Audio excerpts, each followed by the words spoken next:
é um símbolo feminino de astúcia e sabedoria na fantasia contemporânea do universo literário do maior inimigo dos loiros de todos os tempos, Rick Riordan. Até hoje estou me perguntando como esse homem escreveu mulheres com quem me identifico tanto.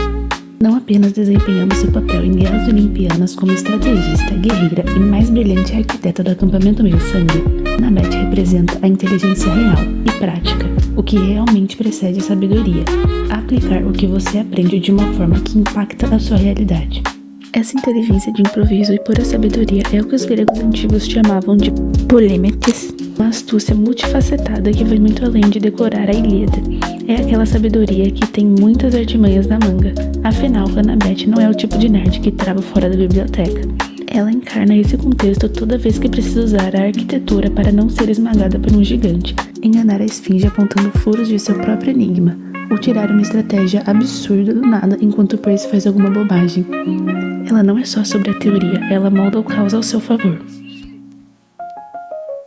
Hoje vamos tentar descobrir como Annabeth seria se, além de ter que salvar o mundo, ela também tivesse que se preocupar em prestar o Enem. Provavelmente tendo de fazer uma redação sobre como a revolta dos semideuses é, na verdade, culpa dos monstros. Claro que tudo que vou apresentar hoje são itens super simples, para que possamos criar um paralelo entre a filha de Atena e nós, brasileiros. Inclusive, constituímos a maior concentração de fãs de PJO em todo o mundo.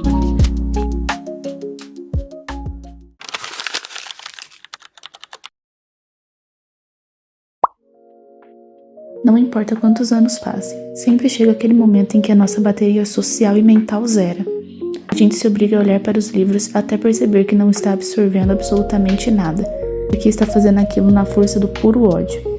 E convenhamos, nem a determinação de uma filha de Atena aguenta isso por muito tempo. Como eu estava dizendo antes, não é só sobre enfiar a cara nos livros. O seu humor, cansaço e os monstros que tem que enfrentar no dia a dia influenciam diretamente no seu aprendizado. Por isso, a terceira dica é uma das estratégias mais certeiras para recuperar o foco. Se aprofundar em interesses pessoais é algo que Annabeth Chase faz até involuntariamente.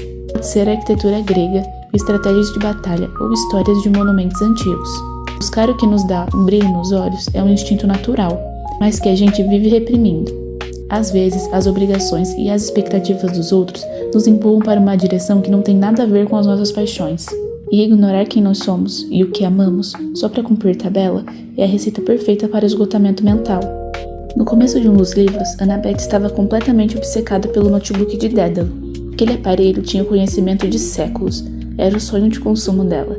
Mas a partir do momento em que decifrar aqueles arquivos virou uma obrigação sob pressão, um peso para resolver um problema enorme, a magia sumiu. Ela teve que ignorar as coisas que realmente achava fascinantes para focar apenas no que era útil para a missão. O resultado, algo que ela amava muito, virou um fardo extremamente frustrante e desprezível. Se até a maior CDF do acampamento Meio-Sangue perde a linha quando é estagnada pela pressão da obrigação, quem é a gente para não surtar? O segredo é reconectar o seu estudo com aquilo que te faz querer descobrir o mundo.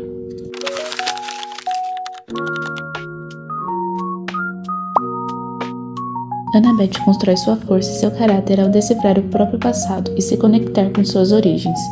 Entender de onde você veio e como sua história familiar começou é incrível, e ajuda muito a sacar quem você é e onde quer chegar. Mas, sendo bem realista, não dá para colocar conheça suas raízes como uma regra mágica de autoconhecimento nessa lista. A gente vive em um país onde a maior parte da população descende de pessoas escravizadas, que foram privadas do direito mais básico de manter seus nomes, línguas e histórias. Para muita gente, o acesso a essa árvore genealógica foi apagado. Exigir esse resgate para uma pessoa se encontrar é ignorar nossa própria identidade. Mas se a história com H maiúsculo às vezes nos corta os laços, existem outros jeitos de encontrar conexões. E é aqui que a gente pega o gancho para falar de uma das maiores armas de Annabeth Chase, além da faca de bronze celestial, é claro. A literatura.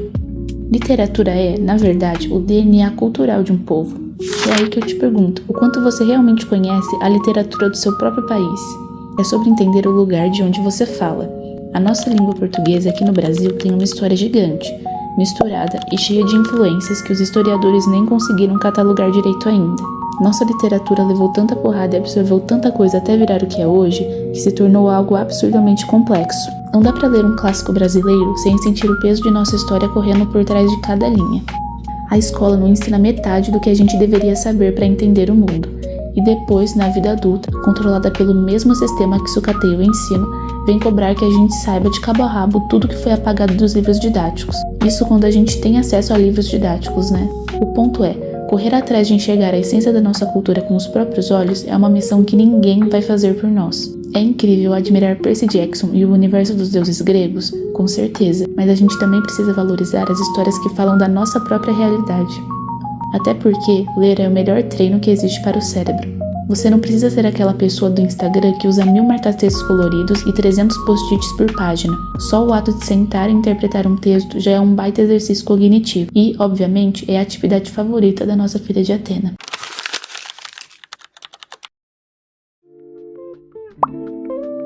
Annabeth sempre está pronta para um teste inesperado. Acho que essa é uma visão um tanto pretensiosa da personagem, mas apesar de ser algo debatido futuramente nos livros, passa batido para muitos leitores. Por isso vou entrar nesse assunto antes de prosseguir. Apresentar como uma pessoa ansiosa, que está pronta para tudo, também pode ser sinônimo de temer que esse tudo aconteça. Mas como já dizia Aizen o Guerreiro, ter medo não é algo ruim, foi o meu medo que me trouxe até aqui. Até nos depararmos com capítulos direcionados à perspectiva individual da Annabeth, nós só havíamos visto sua genialidade, em suma, de um ponto de vista admirador, que nem sempre tinha capacidade de reconhecer o porquê de tanta precaução, de tanto temor, ou, às vezes, identificar o que realmente partia desse temor. Annabeth é uma personagem complexa. Devemos reconhecer que o seu estar pronta para tudo é sim uma capacidade que muitas vezes salvou-a de perigos. Mas não seria correto romantizar as raízes disso, mesmo que seus frutos e desempenhos sejam positivos.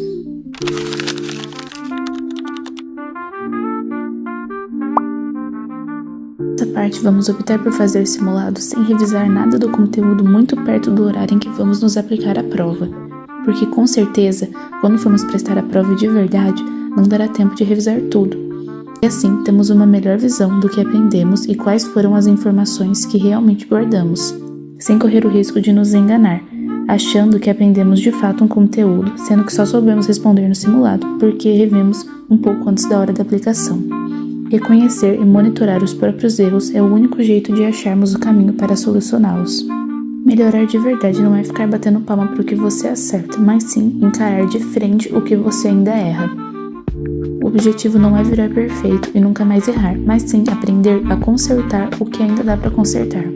Resumindo, a ideia de um simulado não é tentar adivinhar a sua nota do dia da prova, mas sim descobrir o que dá para ajustar hoje para render mais amanhã.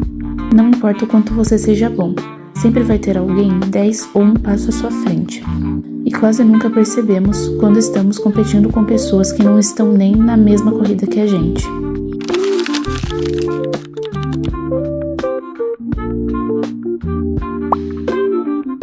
Além de ser filha da deusa da sabedoria e de ter uma mente brilhante, Annabeth é uma guerreira fantástica. Você pode ser o semideus mais forte do acampamento, mas se faltar foco, vai acabar perdendo para o monstro mais fraco do Tártaro por pura distração.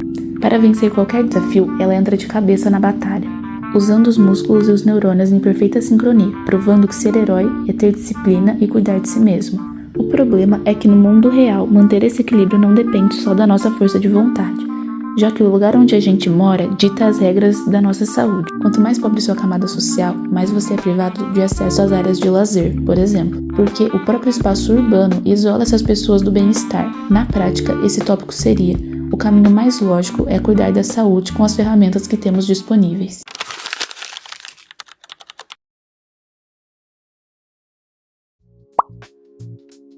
Annabeth também é conhecida por ser extremamente focada. Em A Batalha do Labirinto, sua dedicação é o motor de toda a trama. Para ela, essa não é apenas mais uma missão, é a realização de um sonho de longa data, e a oportunidade de provar seu valor. Desde o início da série, sabemos que a ambição de Annabeth é se tornar uma arquiteta, e o labirinto, a maior criação de Daedalus, representa o desafio supremo para sua inteligência e habilidades. No entanto, o ponto central de sua preparação é posto à prova quando ela enfrenta um dilema de tomada de decisão. Escolher entre a proximidade pessoal com Luke ou a execução da missão. Esse cenário mostra como a resiliência da personagem ao longo das crises não é um fruto do acaso, mas de um método constante de análise de cenários e gerenciamento de danos. Quando nos deparamos com situações como essa, reconhecemos a crucialidade de um bom preparo tanto físico quanto mental. Annabeth não conseguiria manter-se tão resiliente ao longo de todas as sagas se não soubesse a importância de treinar, manter-se firme e analisar as diferentes possibilidades para as situações que podem se desencadear nos conflitos que enfrenta. Trazer isso para a realidade diária envolve entender a importância do preparo técnico e mental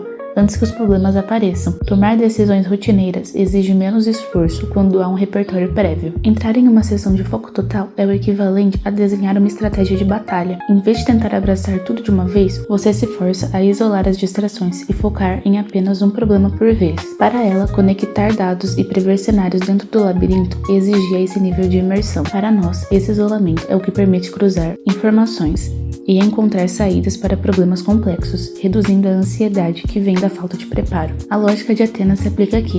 O que importa é a eficiência, não a ferramenta. Assim como Annabeth adaptava seus planos de acordo com o monstro ou a estrutura do labirinto, cabe a você ajustar o tempo e a profundidade desses blocos de foco. O objetivo final não é bater recordes de horas estudadas, mas garantir o controle da situação sem esgotar sua própria mente.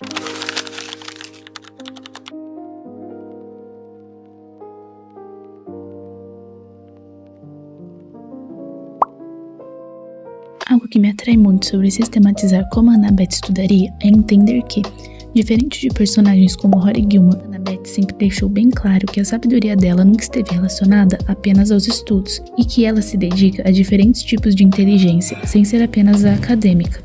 Ela expande tudo o que quer e pode alcançar em diferentes áreas da vida, que fazem ser a pessoa que ela se tornou. Entretanto, não vamos falar sobre como estudar como Annabeth seria encontrar o equilíbrio entre todos os lindos e diversos aspectos de nossas vidas. A jornada de Annabeth nos ensina muito mais sobre o caminho do aprendizado e o exercício do conhecimento nos cenários em que estamos mais propensos a fraquejar e desistir, apesar de nos livros isso se apresentar como algo bem fora de alcance na maioria dos momentos. A razão e a estabilidade que Annabeth encontra nos mais conturbados obstáculos é justamente o que a mantém viva. Depois do fim de PJU e uma série de desafios que pareciam intermináveis e exaustivos, Annabeth e os outros semideuses finalmente têm a chance de descansar de verdade.